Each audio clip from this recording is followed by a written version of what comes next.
All right, here we go with day 2 of our mini business plan.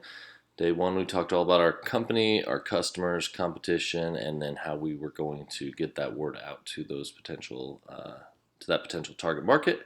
Today, we talk about more of the cost of operating our business and how much money we are potentially going to make, need to make, want to make, so on and so forth. So we start out with our annual operating costs, very similar to where we were with our budgets at the very beginning of the semester. This would be our expenses tab, right? So salaries. What are we going to pay ourselves? Are we going to have any employees? If we have employees, how much are we going to pay them? Are they hourly? How many hours do they work? How many weeks are in a year? Do the math.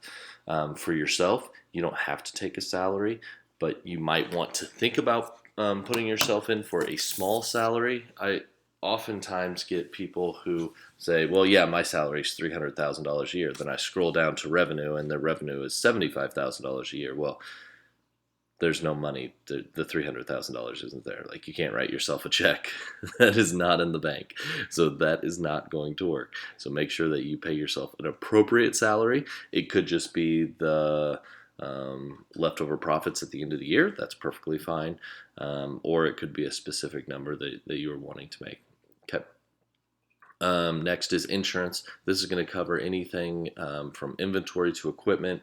This is basically just in case. Like, if you have, I'm going to use the lawn service as a lot of examples today, but with your lawn service, you're going to have your truck, you're going to have your trailer, you're going to have your mowers, you're going to have trimmers, blowers, edgers, all sorts of different things like that. So what happens if you were to get in a car wreck and it ruins all that stuff? What happens if somebody steals your truck, trailer, $3,000 zero radius mower? Lots of different things could happen. So you want to make sure that that is insured. The value, or excuse me, the cost of insurance, it could be up to like 1% of the value. So if you had $100,000 worth of inventory or equipment, that might cost you $1,000 per year on your premium. If it, Probably more so like 0.5% of the value, so it might cost you like $500 a year. So it's really not that expensive, and it's good peace of mind, especially if the livelihood of your business is dependent upon these items. Okay, so I will let you figure those out and list any of that equipment inventory that you think you might want to cover, and the approximate values on that would be great. Next thing up, a lot of you are probably starting this business for $10,000 or less.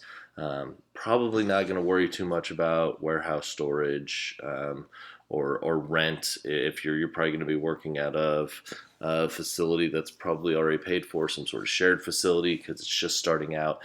A lawn service, you don't need an office. There's absolutely no reason. If you're the only worker in a lawn service and you're spending all your time in the office, that means you're not cutting any yards and you are not making any money. So your expenses are up and your revenue is down. That is an awful plan.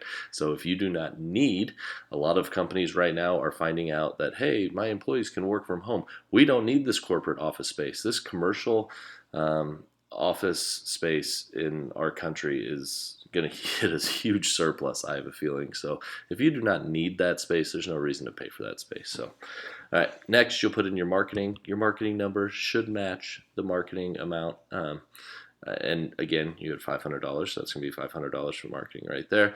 If you had another one if you had some cost for your promotion, you could go ahead and throw that in there below marketing as well. How much inventory you're going to need to buy. Again, this depends if you're going to have a product or a service. If you're having a product, if you're selling television remotes, then you might have 1,000 in inventory. If they cost $2 each, then you're going to have $2,000 worth of inventory there. If you have a lawn mowing service, you don't really have inventory because you provide a service. So you don't need inventory. You need equipment. So that takes you to the next thing, and I should probably put that in there, is equipment. Everything from computers to lawnmowers. Okay, and everything that goes in between there. Again, I would go on the cheap route. You might look on Craigslist if you have a lawn mowing company. I wouldn't go out and buy the $10,000 John Deere 65-inch dual tread. I don't even know what that means, but I wouldn't go for that. I would look on Craigslist and see if you could find the $1,000 mower, something that's going to value your time and limit your maintenance, but also get the most bang for your buck here. We can always upgrade later. and then the total amount that it is going to cost your business to run for a year. So again, if you have a lawn service, hey, you're going to need gasoline. You're going to need a couple other things. You're going to need trim wire. You're going to need maintenance on sharpening the blades and changing out the lubrication on the equipment, so on and so forth. So there's some maintenance costs that are going to go in with that as well. So try to think of everything that you can for your business within 1 year that you might need to pay for, so we can get basically an expenses for the entire year, or our operating cost. Next up is our revenue projection, and our revenue projection is very, very simple. This is how much money we are talking about pulling in throughout the year for 1 year. So I should even put up here, it's our annual revenue projection. So revenue projection is basically sales multiplied by price. Okay, money coming in, we don't have to worry about expenses for this at all. This is like our gross annual income.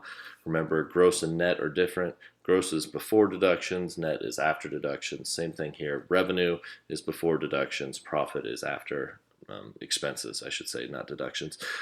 All right, so our revenue projection for year one. If we are going to have 100 yards and we charge $30 per yard, what is that total going to be? Is that going to be $3,000? Great. Then how many times am I going to cut that yard? Well, hopefully I cut it, blah, blah, blah, blah. Then I'll multiply it by how many cuts I will have. So sales would be the total amount of yards cut, and then price would be the price of your service. Now, I understand some yards are going to be $60 or $90 or $20. Sure, that's fine. Just get within the ballpark here for your estimations and make them realistic. If you think you can only get 15 yards, then you can only get 15 yards, and that's fine. And then figure out what months you're going to start cutting. So you'll probably cut in April, May, June, July, August, September, October, 7 months out of the year. There's 4.2 weeks in a month. Do the math, and usually cut the yard once a month, and you can go from there. Okay, that's going to be a flat number. Then we have our profit loss, and we are looking at our revenue projection and our annual operating costs.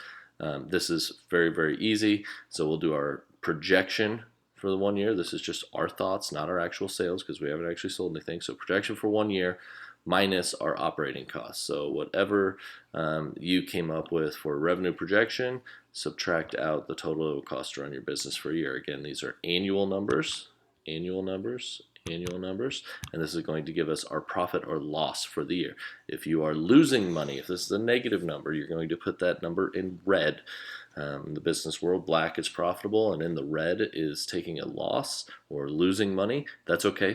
A lot of businesses, when they start out, are losing money. Hopefully we are not, since we only invested about $10,000. There's not a lot of research and development. There's not a lot of training. There's not a lot of much of anything. We just need to go out and sell it. So hopefully those should probably be in the black, especially if you took any salary whatsoever. They should definitely be in the black. All right, startup capital. How much money do you believe you will need to start this up? You might use the whole $10,000. You might only need $5,000. That's fine. How much money do you think you will need? How long will that money last? Let's just say the unexpected happens, right? We're not able to operate our business the way that we would really like to operate our business because of something, because of unemployment, because of the economy, because of whatever, okay? How long is this money going to last before you have to close the doors to your business? And then the third one, how will you obtain this money? Lots of different ways. Think creatively, but don't just say, I'm going to go to a bank.